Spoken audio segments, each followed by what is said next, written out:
IELTS স্পিকিংয়ে আপনার target score যদি হয়ে থাকে 6.5 অথবা এর থেকে বেশি, তবে এই 5টি শব্দ শিখে নিন।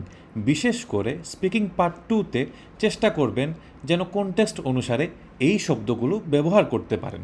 তো প্রথম ওয়ার্ডটি হচ্ছে রিজুভিনেট, অর্থাৎ পুনর্জীবিত করা বা কাউকে পুনরুজ্জীবিত হতে উৎসাহিত করা। এক্সাম্পলটি দেখুন, মাই টিচার্স ওয়ার্ডস রিজুভিনেটেড মি, অর্থাৎ আমার শিক্ষকের কথাবার্তা কী করেছে, আমাকে পুনরায় পুনর্জীবিত করে তুলেছে।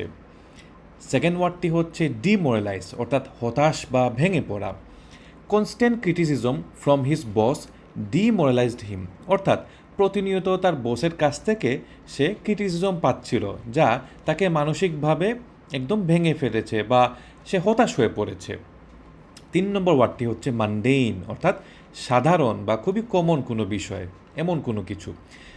তো এক্সাম্পলটি হচ্ছে he was tired of his mundane office routine, অর্থাৎ সে যে অফিসের যে রুটিন যেটা আছে, প্রতিনিয়ত অফিসে গিয়ে কাজ করা, ডেইলি একটা সিস্টেমের মধ্যে চলা, সেটা তার কাছে খুবই মানডেইন লাগছিল এবং সে এটা থেকে খুবই টায়ার্ড, অর্থাৎ বিরক্ত এখানে বোঝাচ্ছে।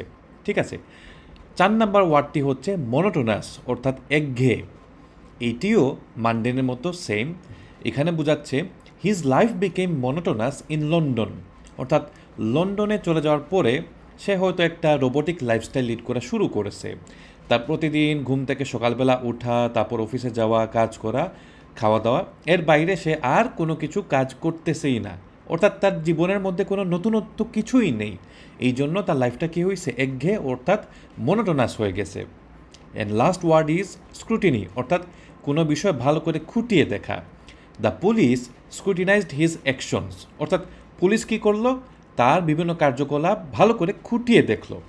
তাহলে এই 5টি শব্দ ভালো করে আপনারা হৃদয়ে গাঁথিয়া রাখিবেন। ধন্যবাদ।